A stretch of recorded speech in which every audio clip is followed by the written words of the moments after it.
Break के बाद आपका स्वागत है। सीधे आपको ले चल सकते हैं संसद परिसर में, जहां पर उपराष्ट्रपति चुनाव को लेकर प्रेस कॉन्फ्रेंस चली। In counting of votes, the ballot papers taken out were first scrutinized. The valid and invalid ballot papers and one postal ballot paper was also received, were segregated, and the valid ballot papers were distributed according to the first preference vote secured by each candidate. The postal ballot has been treated as returned and cancelled as the elector declined to cast his vote. 767 votes were polled, out of which 752 were valid and 15 were invalid.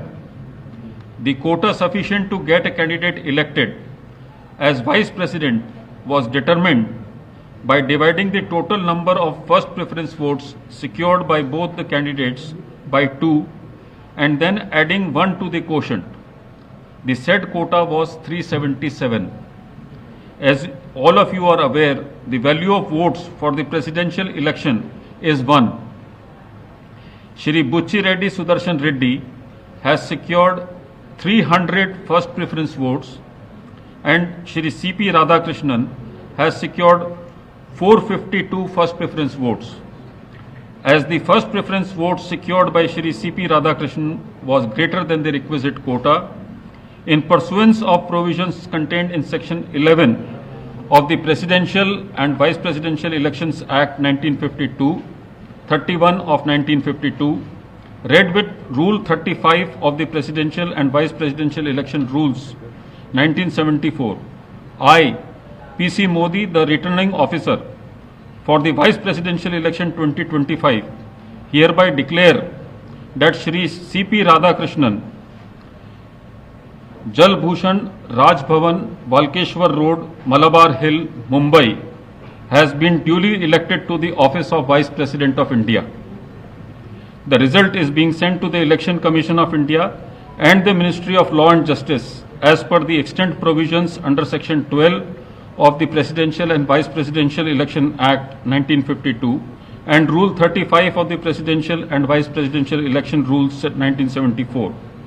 Overall, the 17th Vice Presidential election was conducted in a free, fair and orderly manner. I would like to take this opportunity to thank the candidates and their authorized representatives for their cooperation, which facilitated early completion of the proceedings. Thank you.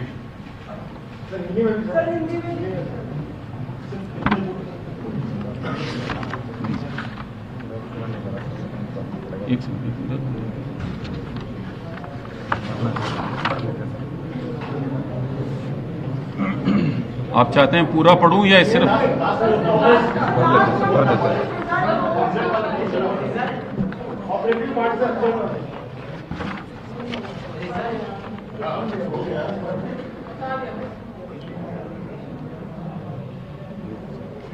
Shri बुच्ची रेड्डी सुदर्शन रेड्डी को कोटा 300 एक second Radhakrishnan जी को 452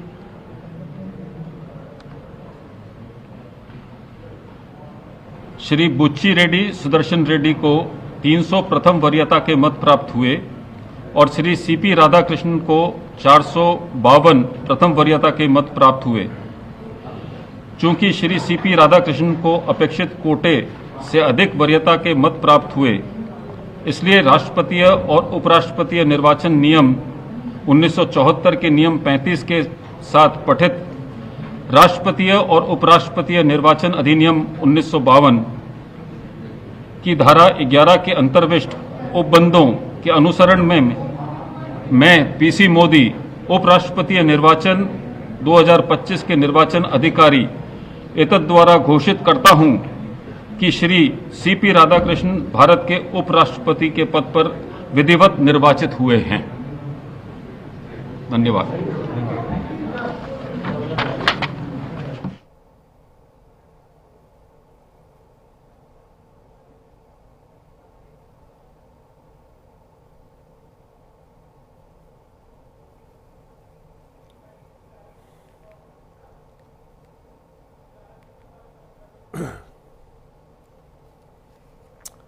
बड़ी खबर इस वक्त की आपको बता रहे हैं, राधाकृष्णन चुनाव जीत गए हैं और एक रिकॉर्ड 452 वोट मिले हैं।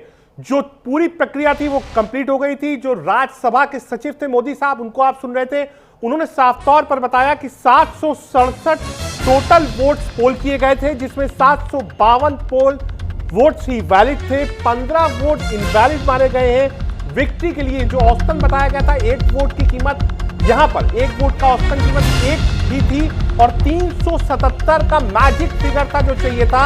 ये मैजिक फिगर राधाकृष्णन साहब को मिला है, 452 वोट्स मिले हैं और रेड्डी साहब को मात्र 300 वोट मिले। इस वक्त की बड़ी खबर आपको बता दें, एनडीए की बड़ी और भारी जीत उपराष्ट्रपति चुनाव में।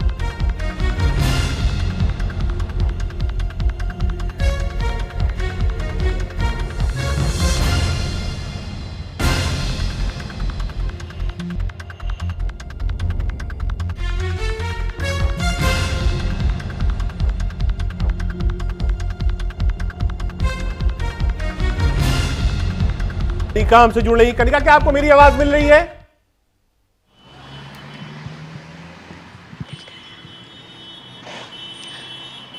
जी कनिका, ये जो वोट पोल है इसमें लगभग 15 वोट इनवैलिड है और जो नंबर्स था इंडिया अलायंस का, उस नंबर से भी 15 वोट कम मिले रेड्डी साहब को, यानी क्रॉस वोटिंग हुई है कांग्रेस और अपोजिशन की तरफ से।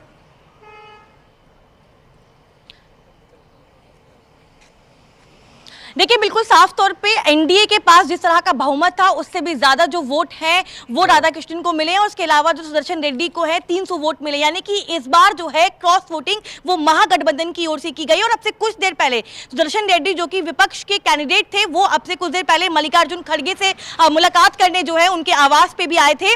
और अगर हम इस चुनाव की बात करें तो लगातार इंडिया गठबंधन यही बोलने की कोशिश कर रहा था कि इस बार एनडीए की तरफ से जो है क्रॉस वोटिंग की संभावनाएं होंगी, लेकिन दिलचस्प बात यह है कि इंडिया गठबंधन की तरफ से भी जो है 15 वोटों की क्रॉस वोटिंग जो है वो देखने को मिली है। अब बाद में समझ आएगा कि आखिरकार कौन कौन सी ऐसी पार्टीज है जिन्होंने क्रॉस वोटिंग की है, लेकिन बिल्कुल इस वक्त की बड़ी खबर है कि एनडीए के पास जो बहुमत था, जो कॉन्फिडेंस था, वो कहीं ना कहीं काम आया है और एनडीए का जो कैंडिडेट था वो अब देश के नए उपराष्ट्रपति बन चुके हैं। और हालांकि सुदर्शन रेड्डी ने लगातार जो है प्रचार किया, लगातार कांग्रेस पार्टी और तमाम जो इंडिया गठबंधन की पार्टी है, और बल्कि सुदर्शन रेड्डी खुद भी जो है वो अंतरात्मा की आवाज की बात करते रहे। वो लगातार ये बोलते रहे कि तमाम जो सांसद हैं, चाहे वो पक्ष के हों विपक्ष के हों, वो अंतरात्मा की आवाज से इस पोलिंग में, इस चुनाव में हिस्सा ले।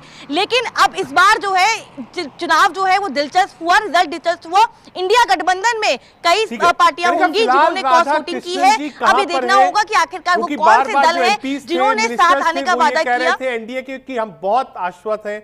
अभी थोड़ी देर पहले हम कई मिनिस्टर्स को सुन रहे थे, माजी साहब को सुन रहे थे, वो कह रहे थे कि लगभग 8 बजे हम बधाई देने पहुंचेंगे। राधाकृष्णन साहब कहां पर हैं और क्या वहां जो भीड़ है, जो सांसद हैं, मिनिस्टर्स हैं, उनका पहुंचना शुरू हो गया है?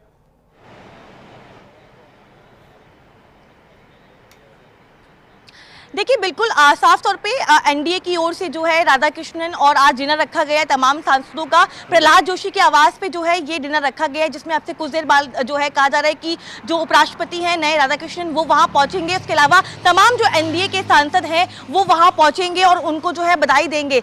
लेकिन इस वक्त मैं वहां पे मौजूद नहीं हूँ, लेकिन जाहिर तौर पर आज एनडीए के लिए जश्न का माहौल है, क्योंकि जिस तरह का उन्होंने कैंडिडेट दिया और लगातार पूरा प्रचार हुआ और नंबर्स गेम्स के बाद भी लगातार इंडिया ब्लॉक कोशिश कर रहा था, लेकिन अब साफ हो चुका है कि अब नए जो उपराष्ट्रपति हैं वो राधाकृष्णन बन चुके हैं। अब से कुछ देर में जो है प्रहलाद जोशी के आवास पे हालांकि तमाम तैयारियां हो चुकी, तमाम जो सांसद हैं वो पहुंचना शुरू हो गए हैं। कुछ देर बाद जो है जाहिर तौर पे राधाकृष्णन जो है वो भी वहां पहुंचेंगे। इसके अलावा प्रधानमंत्री नरेंद्र मोदी और तमाम जो नेता हैं वो भी वहां पहुंचेंगे और जश्न जो है वो इस बात का मनाया जाएगा कि उपराष्ट्रपति जो है वो एनडीए का बना है। और उसके साथ साथ जो है तस्वीरें सामने आएंगी कि किस तरह से उनको बधाई दी जाएगी। हमें उन तस्वीरों का इंतजार करना होगा कि आखिरकार जब प्रधानमंत्री नरेंद्र मोदी वहां पहुंचेंगे और उनको बधाई देंगे। इसके अलावा गृह मंत्री अमित शाह हो गए, राजनाथ सिंह हो गए, तमाम जो एनडीए के सांसद हैं वो किस तरह से इस बड़ी जीत को सेलिब्रेट करते हुए नजर आएंगे। ठीक है कनिका, थोड़ी देर पहले जब ये जो प्रोसेस था वोटिंग का ये पूरा हुआ था, तो उसके बाद जयराम रमेश साहब ने एक ट्वीट किया था कि हमारे 315 सांसदों ने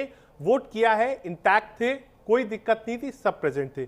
315 की वोटिंग है और 300 नंबर रेड्डी साहब किया है।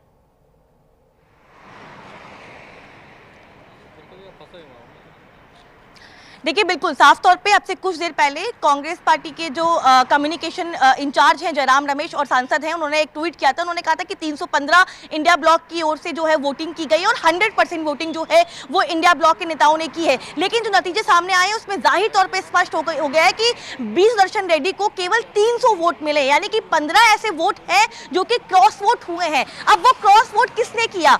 क्या कोई ऐसी पार्टी जो कि लगातार ये बोल रही थी कि हम गठबंधन के साथ हैं, ऑपोजिशन के साथ हैं, लेकिन उन्होंने क्रॉस वोटिंग की, ये बात की बात होगी। लेकिन बिल्कुल जो संभावनाएं ये बताई जा रही थी कि क्या कोई क्रॉस वोटिंग होगी इस चुनाव में, वो कहीं ना कहीं पूरी हो गई है। और बिल्कुल इस चुनाव में क्रॉस वोटिंग हुई, लेकिन क्रॉस वोटिंग इस बार जो है वो इंडिया गठबंधन की ओर से की गई है, यानी कि 15 ऐसे वोट हैं जो कि जो है एनडीए के और जो उम्मीदवार हैं उनको दिए गए हैं, महागठबंधन जो कि विपक्ष का गठबंधन है उनकी ओर से। लेकिन कॉन्फिडेंस में अगर हम बात करें तो लगातार सुबह से ही तमाम जो नेता है इंडिया ब्लॉक के, उन्होंने यही एक पोर्ट्रे करने की कोशिश की कि वो बहुत जो है कॉन्फिडेंट है, लगातार अपील करते रहे, अंतरात्मा की आवाज की तमाम बातें जो है वो करते रहे। लेकिन जाहिर तौर पर रिजल्ट अब सामने आ चुका है और जाहिर तौर पर जो इंडिया ब्लॉक में लगातार ये चल रहा था कि सब एकजुट है, तो कहीं ना कहीं इस चुनाव से ये भी दिख रहा है कि क्रॉस वोटिंग जो है वो इंडिया ब्लॉक की ओर से हुई है और एनडीए के कैंडिडेट को कुछ ऑपोजिशन पार्टी के सांसदों ने वोट भी किया है। वो सांसद कौन सी पार्टी के हैं, कौन से हैं, ये बात की बात है, इस बारे में भी हम पता लगाने की कोशिश करेंगे। लेकिन जाहिर तौर पे क्रॉस वोटिंग जो है वो चुनाव में हुई और वो इंडिया ब्लॉक की तरफ से की गई है। ठीक है, जो एक सदर्न वाला कार्ड था, क्या उस कार्ड पे एनडीए बिल्कुल सटीक बैठा है? एक son of the soil from south, बार बार ये कह रहा था, एनडीए के लीडर्स कह रहे थे, जिता भी लिया। क्या इसका इंपैक्ट होगा आने वाले समय में, क्योंकि तमिलनाडु में चुनाव है? पहला। दूसरा सवाल यह है, क्या सदर्न की जो पार्टीज थी जो इंडिया अलायंस के साथ थी, उन्होंने अंतरात्मा की आवाज सुनी है? कोई विप लागू नहीं होता है किसी भी सांसद पर, उन्होंने वोट दिया है।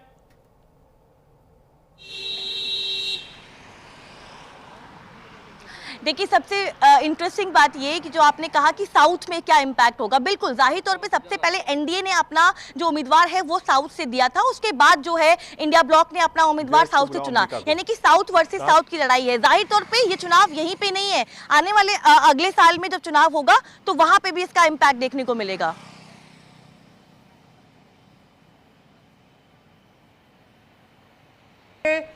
केंद्रीय मंत्री प्रहलाद जोशी के घर के बाहर से हमारे संवाददाता पंकज वानखेड़े भी जुड़ रहे हैं। कनिका रही है हमारे साथ, सीधे पंकज के पास चलें क्योंकि वहां डिनर है और वहीं पर राधाकृष्णन साहब आए।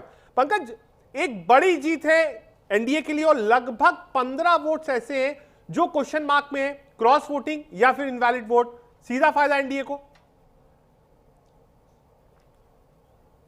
नंबर ऑफ गेम्स की बात देखें तो इसको लेकर पहले ही एनडीए बात कहता नजर आया था। एनडीए के तमाम घटक दल जो खासतौर पर शिवसेना की तरफ श्रीकांत शिंदे की जो पार्टी है उनकी तरफ से कहा गया था, मभी एकनाथ शिंदे की पार्टी उनकी तरफ से कहा गया था, और कई पॉलिटिकल पार्टी ने लगातार दावा करी थी क्रॉस वोटिंग जरूर होगा।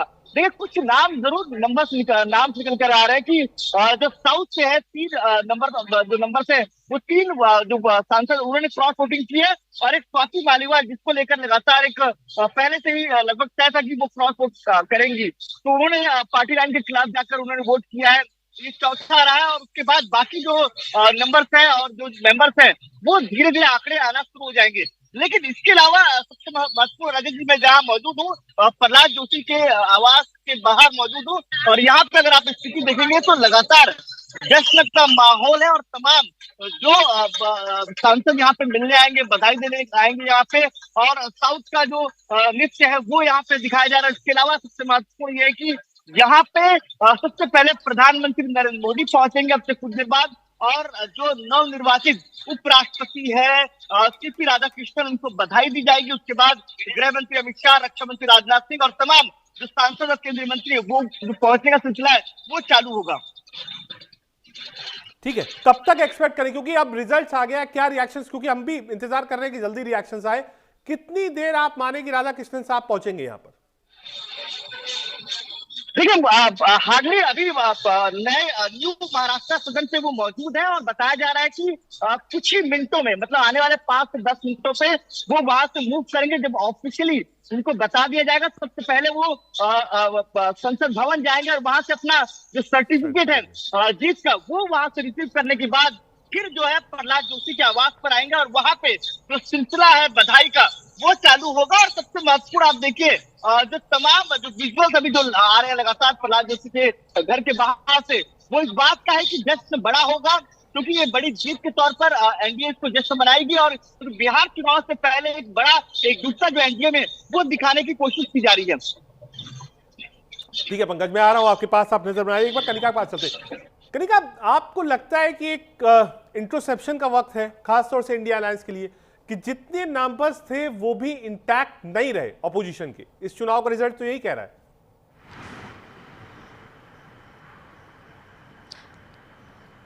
देखिए, बिल्कुल जाहिर तौर पे बात है कि इंडिया ब्लॉक लगातार जो है ये कॉन्फिडेंस के साथ बोलता रहा कि इंडिया ब्लॉक एक साथ है, इंडिया गठबंधन एक साथ है, कोई फूट नहीं है, कोई जो है मिसअंडरस्टैंडिंग नहीं है। लेकिन इस चुनाव के नतीजों ने साफ तौर पे क्लियर कर दिया है कि इंडिया गठबंधन ने अपने ओवर कॉन्फिडेंस के चक्कर में 15 वोट जो क्रॉस वोटिंग हुई है वो कहीं ना कहीं गवा दिए। और बिल्कुल जाहिर की बात है कि जिस अंतरात्मा की बात लगातार विपक्ष के तमाम सांसद, तमाम नेता कर रहे थे कि भाई बीजेपी के सांसदों को अपील की जा रही थी कि एनडीए के सांसदों को कि अंतरात्मा की आवाज सुने और एक अच्छा कैंडिडेट चुने। अब कहीं उस जो अपील का फर्क है, जो असर है, वो खुद इंडिया गठबंधन के नेताओं के अंदर देखने को मिला है। जाहिर तौर पे एक आधा वोट की बात होती है तो बड़ी चीज नहीं होती, लेकिन 15 ऐसे वोट जो कि क्रॉस वोटिंग में शामिल हुए, वो भी इंडिया गठबंधन की ओर से। यानी कि आप जो महागठबंधन की साख को आगे लेके चल रहे हैं, आप जो बता रहे हैं कि भाई हम इंटैक्ट है, हम एकजुट है, वो कहीं ना कहीं मैसेजिंग जो है वो खराब हो गई है। और जाहिर तौर पे ये उपराष्ट्रपति के चुनाव के बाद इंडिया गठबंधन पे सवाल खड़े भी होंगे और खड़े होने भी चाहिए इस चीज को लेकर। ठीक है, हम अब रहिए पंकज। कांग्रेस की तरफ से ट्वीट किया गया था कि 315 टोटल वोट्स आए, 300 रेड्डी साहब को मिले। एनडीए ने कितना बताया था? जो टैली थी एनडीए की वोट की, वो क्या थी? देखिए, एनडीए की तरफ से साफ कहा गया 293 जो है लोकसभा से उनको मिलेगा। 292 का आंकड़ा उनके पास था, एक प्लस उन्होंने जोड़ा था तो 293 वो था। उसके अलावा जो करीबन 110 के आसपास जो आंकड़े थे वो राज्यसभा से उन्होंने जोड़े थे। तो कहीं ना कहीं जो आंकड़े जो जोड़े गए थे उसके उस पर जो है नंबर जो है वो उनको पंकज मैं यही कह रहा हूं, जो आप मुझे बता रहे हैं उस हिसाब से टोटल 403 होता है, जो आंकड़े आपने मुझे बताया।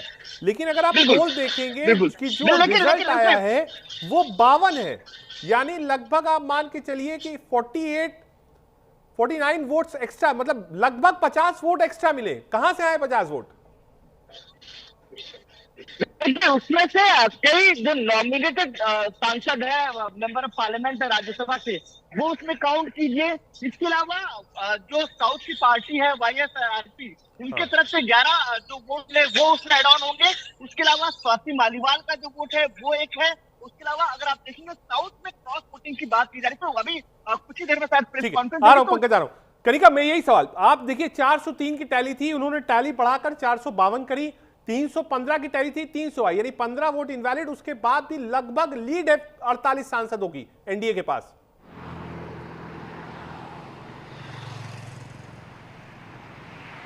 कनिका, देखिए, बिल्कुल अगर हम कैलकुलेट करें तो एनडीए के पास जो बहुमत का आंकड़ा था 391 का था, लेकिन उसके ज्यादा भी उनके पास 400 प्लस का एक जो आंकड़ा था वो ऑलरेडी था। लेकिन सबसे दिलचस्प बात यह है कि एनडीए के पास जो वोटिंग हुई है उसमें 20 वोट जो है ज्यादा रहे हैं, और इसके अलावा इंडिया गठबंधन से लगभग 20 वोटों की क्रॉस वोटिंग हुई है। अभी जो डेटा आया है उसके मुताबिक, यानी कि हम जो 15 बोल रहे थे वो बढ़ गया 20 वोट ऐसे हैं जो कि क्रॉस वोटिंग में इंडिया ब्लॉक की तरफ से किए गए हैं। लेकिन कहीं ना कहीं ये अपने आप में एक बड़ा सबक है इंडिया गठबंधन के लिए भी। और जाहिर तौर पर एनडीए के पास बहुमत था, बहुमत से ज्यादा के नंबर्स जो है वो एनडीए के पास ऑलरेडी थे। लेकिन अब ये इंटरेस्टिंग फैक्टर है क्योंकि साउथ से आते हैं राधाकृष्णन, उसके बाद क्या इंडिया अलायंस की जो साउथ की पार्टीज हैं क्या उन्होंने क्रॉस वोटिंग की? ये बहुत बड़ा सवाल है। लेकिन इसके अलावा जो और पार्टी है, चाहे वो आम आदमी पार्टी हो जो कि बहुत लंबे समय से अपने आप को समझ ही नहीं पा रही कि वो अलायंस में है या नहीं है। हालांकि अरविंद केजरीवाल ने कहा था कि भाई हम जाकर समर्थन करेंगे इंडिया ब्लॉक के कैंडिडेट को, लेकिन क्या वो आम आदमी पार्टी है, क्या वो अदर पार्टीज है जिनकी तरफ से क्रॉस वोटिंग की गई है, ये बात की बात है। लेकिन बिल्कुल जाहिर तौर पे एनडीए को 20 वोट जो है ज्यादा मिले हैं और इंडिया ब्लॉक की तरफ से 20 वोटों की जो है क्रॉस वोटिंग की गई है। लेकिन जाहिर तौर पे एनडीए की बड़ी जीत है और इसका असर आने वाले तमिलनाडु के चुनाव हो या साउथ के चुनाव हो उन पे जरूर मिलेगा, क्योंकि बीजेपी ने लगातार इस चीज को पोर्ट्रे करने की कोशिश की। सबसे बड़ी बात की ओबीसी चेहरा है, जो लगातार कांग्रेस पार्टी ओबीसी या पूरा ब्लॉक ओबीसी की बात करता है, उस ओबीसी चेहरे को एज एन कैंडिडेट के तौर पर, वाइस प्रेसिडेंट कैंडिडेट के तौर पर एनडीए लेके आया। उसके अलावा जो है वो साउथ से भी रिप्रेजेंट करते हैं। तो जाहिर तौर पे आने वाले टाइम में पॉलिटिक्स में जब चुनाव होंगे साउथ के, तो इसका असर देखने को मिलेगा। अब ये इम्पैक्ट कितना होता है, एनडीए इस चीज को कितना बुनता है, वो देखना दिलचस्प होगा। लेकिन बिल्कुल जिस आत्मनिर्भर की बात की जा रही थी और लगातार जो है इंस्टीट्यूशन की बात की जा रही थी और कहा जा रहा था कि जो है क्रॉस वोटिंग एनडीए की तरफ से होगी, अब जाहिर तौर पे तस्वीर क्लियर हो गई है कि क्रॉस वोटिंग जो है वो इंडिया ब्लॉक की तरफ से की गई है। 20 ऐसे वोट है जो कि क्रॉस वोटिंग में गए हैं। अब बात यह है कि आखिरकार कौन सी ऐसी पार्टी है जिन्होंने प्रॉमिस तो किया कि वो वोट करेंगे, लेकिन उन्होंने प्रॉमिस को नहीं निभाया। लेकिन क्या वो साउथ की पार्टीज है, क्या वो अदर पार्टीज हैं जिनके साथ कहीं ना कहीं इक्वेशन जो है वो मैच नहीं हो पा रही? तमाम समीकरण हैं, उनको देखते हुए पूरा चुनाव हुआ। लेकिन अपने आप में बहुत दिलचस्प चुनाव था उपराष्ट्रपति का, क्योंकि लगातार चाहे वो इंडिया ब्लॉक हो चाहे वो एनडीए हो, दोनों ही कैंडिडेट प्रचार कर रहे थे। मुझे याद है बी सुदर्शन रेड्डी ने कम से कम 7 से 8 राज्यों का दौरा किया। अलग अलग मुख्यमंत्री से जो विपक्ष के हैं वहां मिलने गए, अलग अलग पार्टी के नेताओं से मिलने गए। उन्होंने तमाम बीजेपी दिखाते हैं, पहली तस्वीर दिखाते हैं राधाकृष्णन साहब की दिल्ली के घर की, जहां पर सब इंतजार हो रहा है, यानी कि प्रहलाद जोशी का घर जहां पर डिनर रखा गया है, वहां पर पहुंचेंगे। और दूसरी तस्वीर आपको दिखाएंगे चेन्नई की उस आवास में जहां पर जश्न शुरू हो गया है। 2 तस्वीरें आपको दिखाते हैं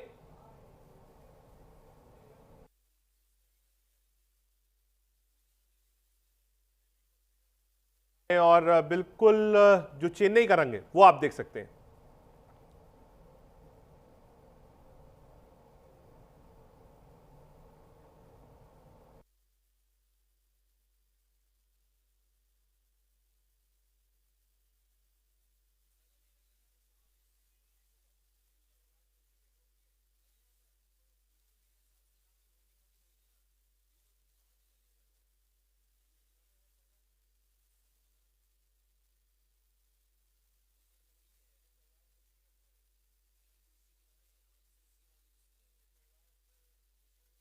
और ये लगातार जो जश्न की तस्वीरें हैं वो हम आपको दिखा रहे हैं।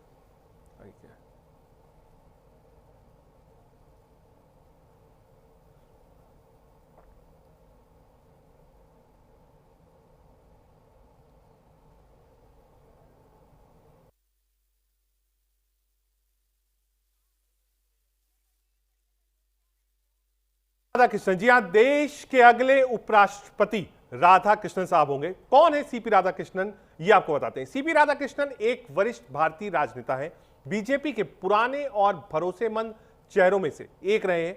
तमिलनाडु के कोयम्बटूर से लोकसभा सांसद रह चुके हैं। आरएसएस से भी करीबी जुड़ाव रहा है। लंबे समय तक बीजेपी तमिलनाडु के अध्यक्ष भी रहे। 2020 केरल बीजेपी के प्रभारी रहे। 2023 में झारखंड के राज्यपाल भी रह चुके हैं। ये हम आपको बता रहे हैं कहां कहां किस किस पद में था। जो एक पॉलिटिकल कैरियर था सीपी राधाकृष्णन का, वो हमको बता रहे हैं। अध्यक्ष, उसके बाद सांसद भी रहे, संघ से जुड़े रहे, उसके बाद रिसेंटली गवर्नर भी रहे थे महाराष्ट्र में। अभी कुछ ही दिन पहले गए थे वहां से इस्तीफा देने के लिए। सीपी राधाकृष्णन देश के, भारत के अगले उपराष्ट्रपति होंगे, इसकी घोषणा हो गई है। कुछ देर बाद वो जाएंगे, सर्टिफिकेट ले लेंगे और उसके बाद शपथ होगा। सीधे चलते हैं, अपने 2 संवाददाता हमारे साथ हैं। सीधे पंकज और कनिका के पास चलेंगे। कनिका के पास चलते हैं। कनिका, कांग्रेस पार्टी को, ऑपोजिशन को सोचना पड़ेगा कि जो वोट थे उनके अपने, वो भी इंटैक्ट नहीं रहे इस चुनाव में।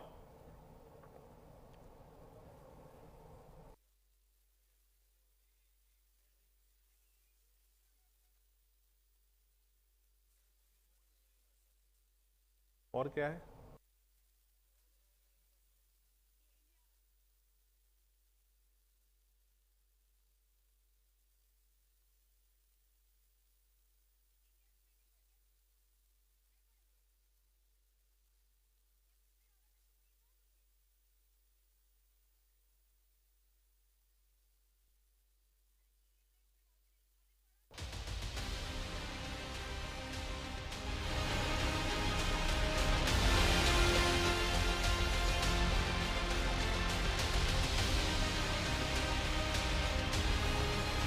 चेन्नई की तस्वीर है, एक दिल्ली की तस्वीर है। चेन्नई की वो तस्वीर है जहां पर जश्न बन रहा है उनके मकान के बाहर, और दूसरी प्रहलाद जोशी के आवास के बाहर की तस्वीर है जहां कुछ देर में बीजेपी के सभी वरिष्ठ नेता पहुंचेंगे और उपराष्ट्रपति चुनाव जीतने के बाद पहली जगह अगर कहीं राधाकृष्णन साहब जाएंगे वो यही मकान होगा जहां एक रात्रि भोज का आयोजन किया गया। सीधे चलते हैं पंकज के पास। पंकज, आप प्रहलाद जोशी के घर के बाहर से कितनी देर और लगेगी? कौन कौन पहुंच चुका है अब तक वहां?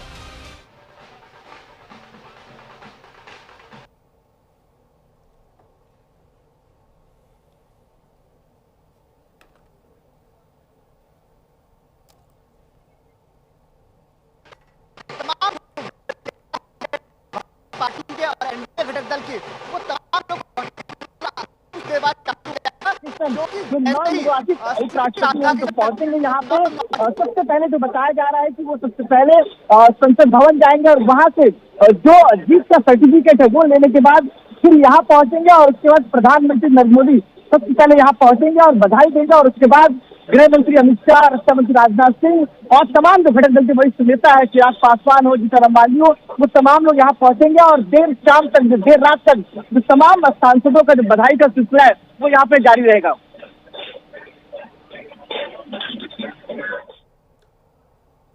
ये